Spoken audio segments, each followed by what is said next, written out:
loud enough? Okay. Okay, so let me get this stuff. I'm kind of tall. Especially with these fake heels.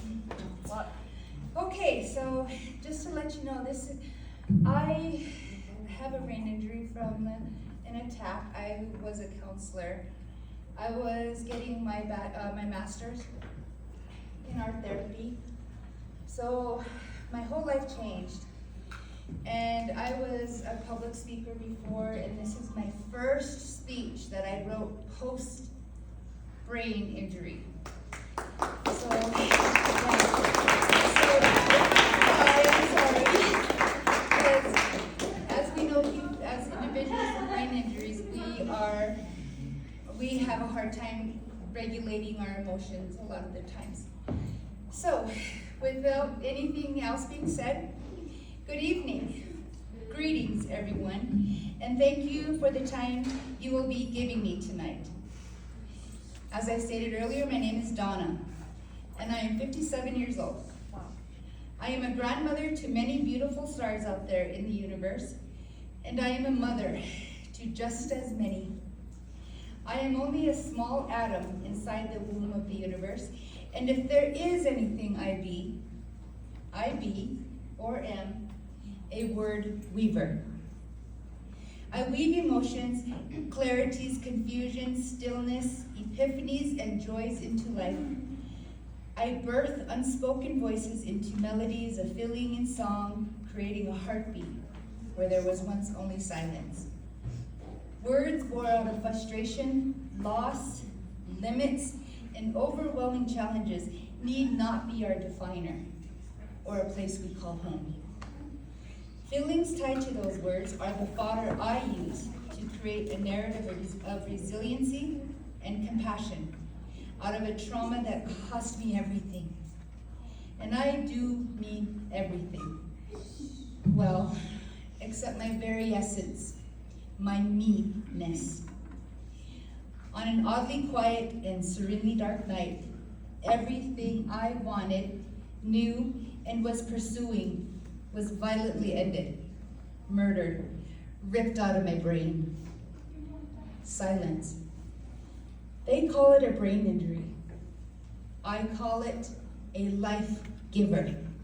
For the life that I was living wasn't anything remotely close to living, let alone thriving. What the hell is thriving anyway? I don't know. What does that even mean? I sure as heck didn't know before, I had no idea. But before I go any further, I need to state that I am a highly functioning autistic woman who has navigated her life encased inside a bubble made of self-hate, depression, CTPSD, and control, perpetrated by heartless, narcissistic, and self-righteous chimeras. In case you don't know what a chimera is, does anyone know what a chimera is? No. To put it nicely, a chimera is a monster that looks beautiful and seems kind beyond kind. Before you know it, it's too late. And you realize that they are the most cruelest of demonic creatures, painting such awe-inspiring illusions into your soul that destroy and murder your hopes and dreams. That's a chimera. For too many decades, I listened to them, believed and nurtured every word and touch, then cradled and fostered their every word into my own, drowning my already quiet voice into silence. And even though the waters have leveled away, I buried my voice under 1,000 pounds of dirt, coal, and tar. I could go on and on about that, but this is not my focus here today. What is my focus is what I did from the moment I arose out of that quiet and serenely dark night. I lost everything, including the tiniest string that held the greatest and most powerful sentimentalities to me. But that wasn't all I lost. What was most painful to lose was the support I got from my family as minute as it was, that was not just devastating, but it was the defining moment for me. Before I was put into a medically induced coma, I called my brother to tell him, but he didn't care one iota. Let's just say he left me to face a life-ending consequence I didn't deserve. And since that day, not one of my loving and amazing family, any family member, have called to check on me, and it's been nearly 6 months, and they call me hateful. I don't dignify, and I won't dignify their actions by talking about it any further, because I want to focus on what I did because of their lack of compassion and understanding. Mainly because I am fully aware that they are incapable of doing anything remotely close to what I can, even with a traumatic brain injury. It took me weeks before I could even see out of my right eye, months and 2 surgeries before I could hear out of my right ear, and to walk without feeling the constant spinning and uneven floors. I won't lie and say I had a warrior spirit from the beginning. Maybe I did, but I didn't see it. I just did what I usually do, and that's just keep on keeping on. I now know I was not alone, because I thought I was alone, but I wasn't. I had a higher power that was holding my hand and guiding my feet to the very place I am today. Where is that, you ask? Aside from standing right here in front of you.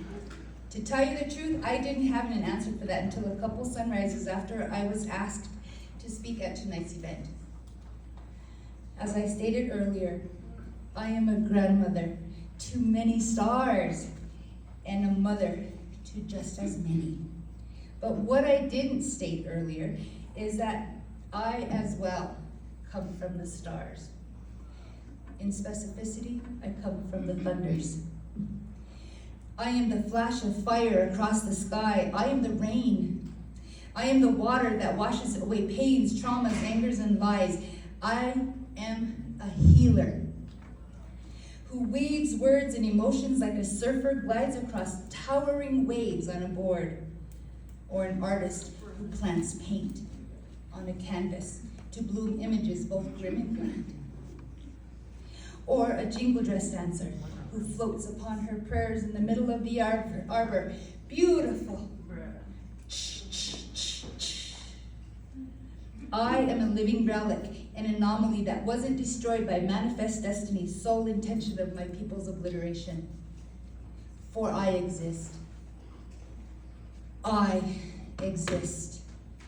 So with that being said, I know I have a profound and phenomenal purpose, because where I come from, who I am, where I'm going, and all that I overcame. I had to come to terms with overwhelming and sadistic childhood memories that consumed every dream I held deep inside and paved a path of horror and soul break that I thought I truly deserved. And I walked it alone, picking up everyone else's burdens, pains, carrying loads of shame that weren't mine to carry. But I did it. And I was hated for it. Because I was the reminder that instead of me carrying their shit, it should have been them who carried it. Their burdens, they're not mine. I am the strong one. They're cowards and weak. They tell me, let it go. But how could I when they reminded me of their shame every day? I was simply their reflection. Enough said, huh? If there be anyone who needs to let their shit go, it's the one who threw their shit on you, so that you carry it and deal with it and shrink to nothing because of it. They are incapable of that, and that's why it's so easy for them to say, let go. I don't know if that makes any sense to you, but I promise you, you know exactly what I mean if you're one of those people who are forced to carry somebody else's crap and shame.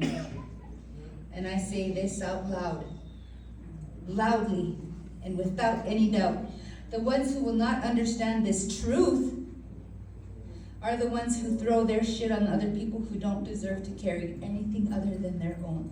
Believe that. Amen. I walked that road for far too long with 1,000 pounds of shame that wasn't mine to carry, and lived in a self-hate because of it, and that is my entire life in a cup. A life without love, understanding, and compassion was something I needed more than anything else. Especially, well, because first and foremost, I am neurodivergent. I was born this way. We were born this way, right? Yes.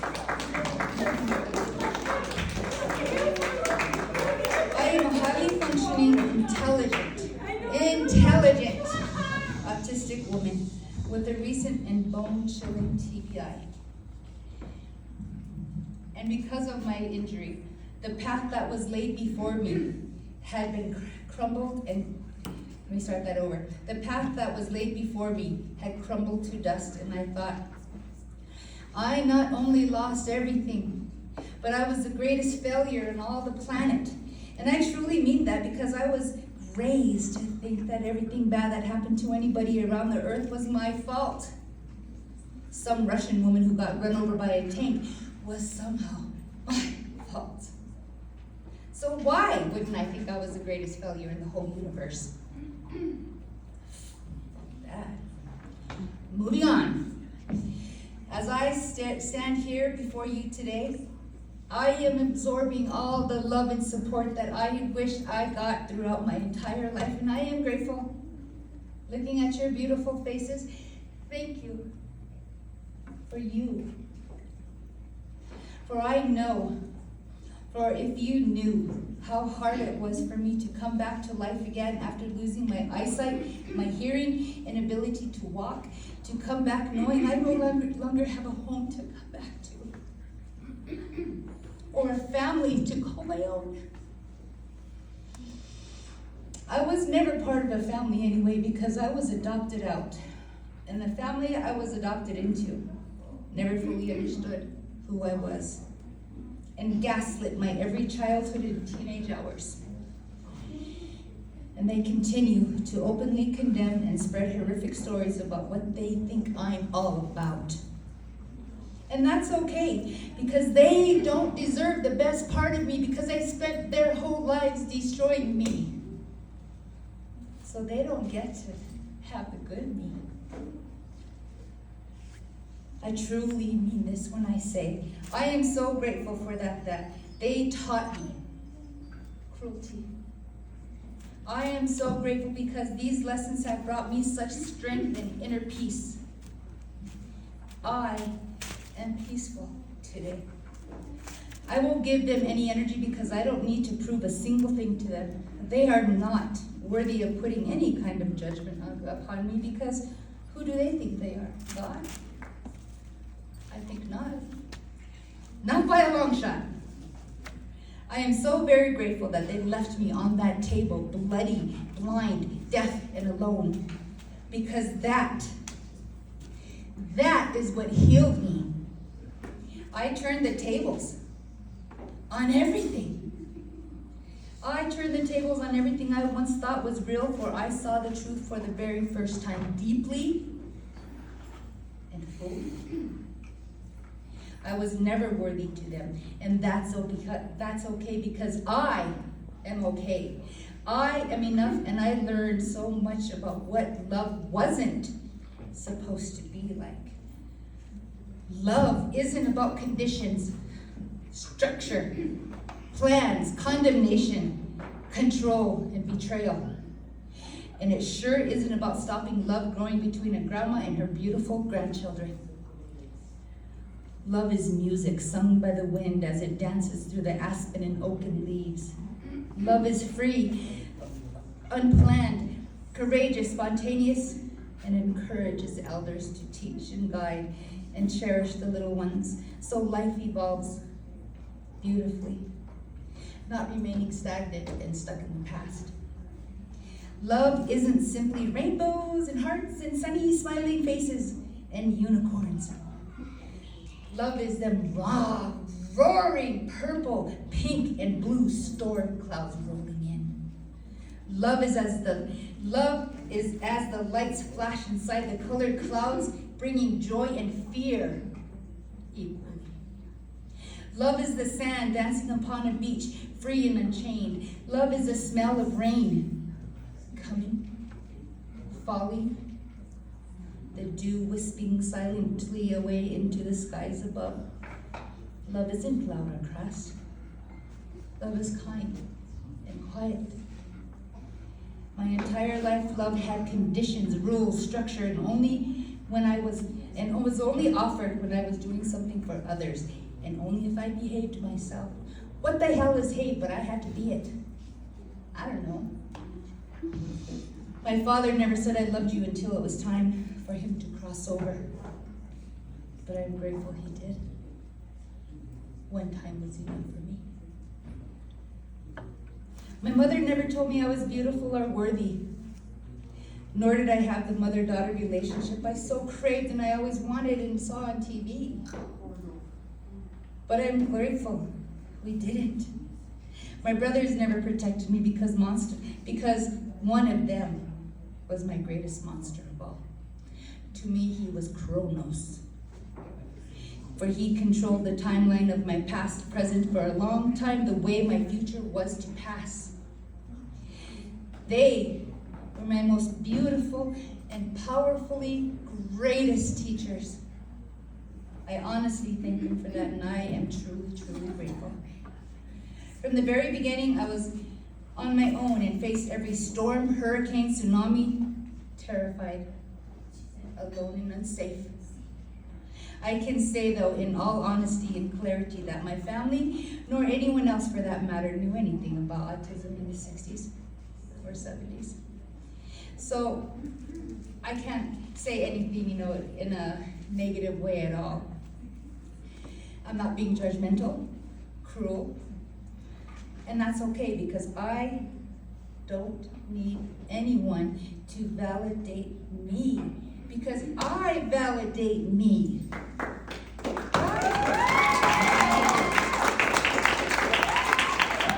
Now here I am speaking before you about my greatest gift ever bestowed upon me.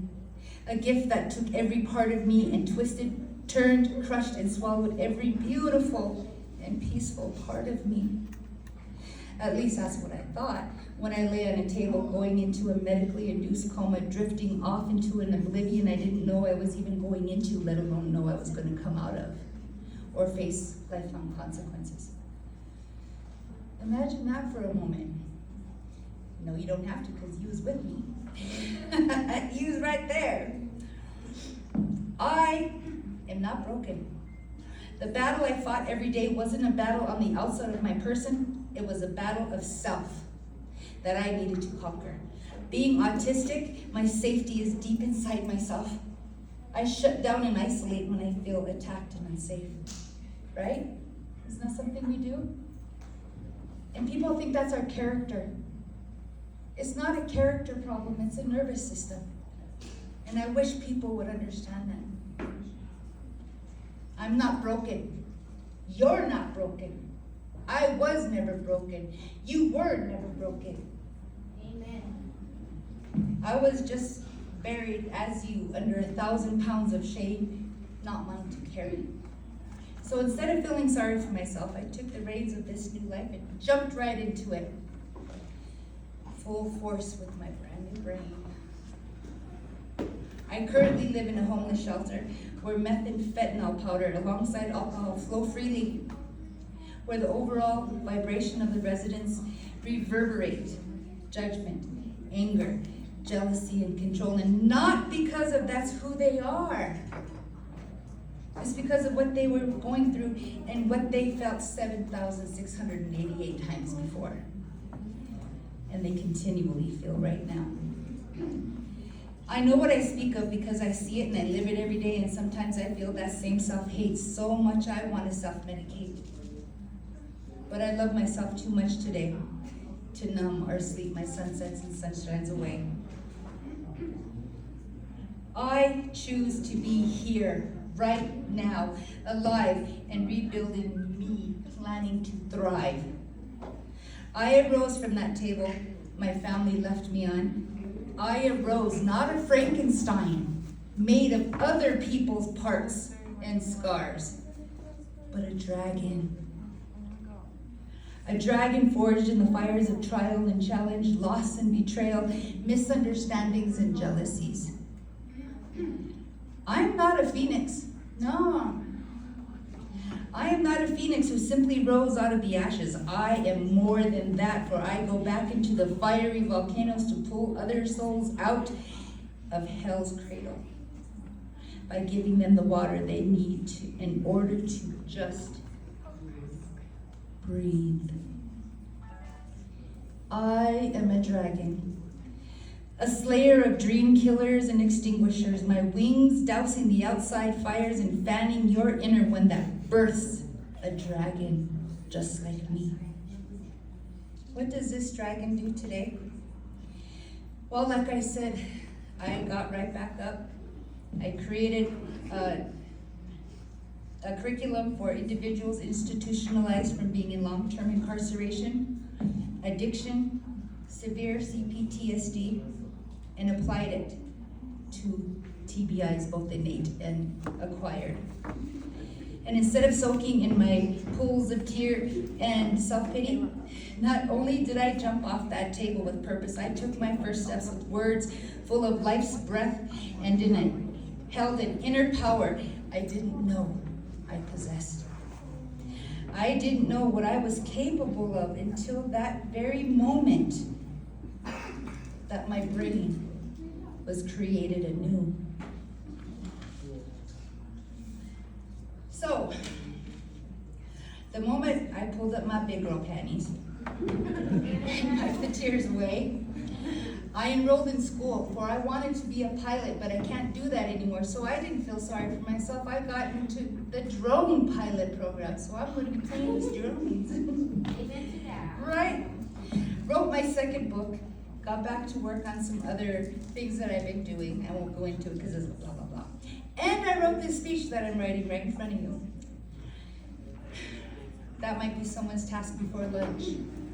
But for me, I think those are some pretty amazing accomplishments and goals. I am building me, free from all of yesterday's pains and chains, no sadness, loss, nor regret. Only me, who is now full of peace and stillness, self-love and acceptance. I love me.